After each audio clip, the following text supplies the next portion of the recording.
योगी की एक्शन के बाद अब ईडी का चला हाजी इकबाल पर हंटर। पहले दौड़ा था बाबा का बुलडोजर, अब 1000 करोड़ के साम्राज्य पर हुआ एक्शन। देखकर दंग रह गए विरोधी। जिस नाम की सत्ता के गलियारों तक फैली थी दहशत, उसका इकबाल मिट्टी में मिल गया। योगी के एक्शन से हर कोई हिला। मायावती भी देखकर होंगी दंग। कभी बसपा का था बड़ा नेता, कभी सहारनपुर से लेकर लखनऊ तक जिस नाम का सिक्का चलता था, आज उसी नाम की गूंज खामोशी में बदल चुकी है।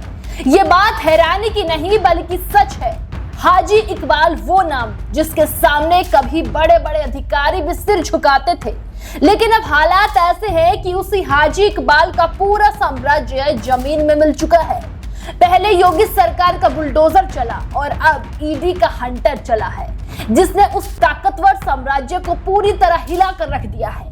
ये सिर्फ एक कार्रवाई नहीं बल्कि उस सिस्टम का मैसेज है जहां अब कानून से ऊपर कोई नहीं है।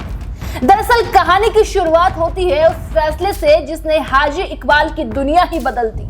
लखनऊ की एमपी एमएलए कोर्ट ने हाजी इकबाल को भगोड़ा, आर्थिक अपराधी घोषित कर दिया।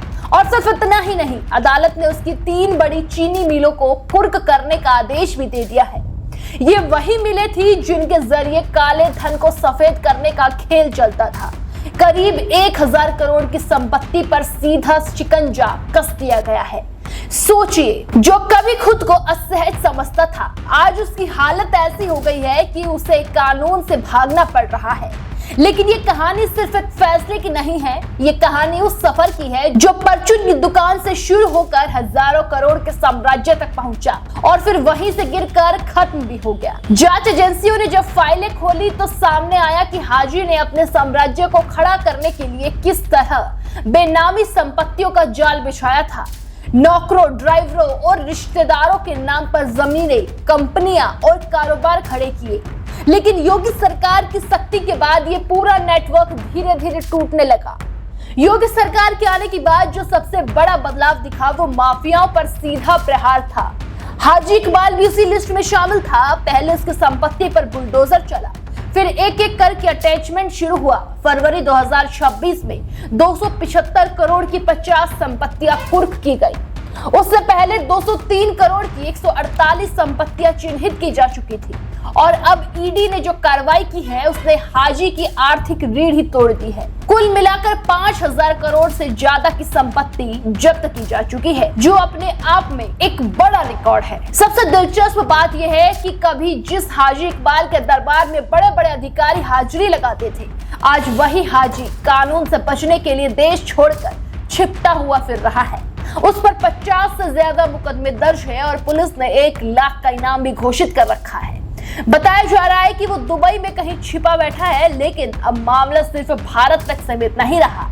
कोर्ट के आदेश के बाद ईडी को विदेशों में मौजूद उसकी संपत्तियों पर भी कार्रवाई करने का अधिकार मिल गया है। यानी अब कहानी सिर्फ गिरावट की नहीं बल्कि एक बड़े देश की बन चुकी है। ये संदेश साफ है कि चाहे साम्राज्य कितना भी बड़ा क्यों ना हो, अगर नींव गैर कानूनी होगी तो एक दिन ढहना तय है। हाजी इकबाल की कहानी अब सिर्फ एक व्यक्ति की कहानी नहीं रह गई है, बल्कि ये उस दौर का प्रतीक बन गई है जहां सत्ता, पैसा और रसूख सब कुछ होने के बावजूद कानून की पकड़ से बचा नहीं जा सकता। और शायद यही इस पूरी कहानी का सबसे बड़ा मोड़ है।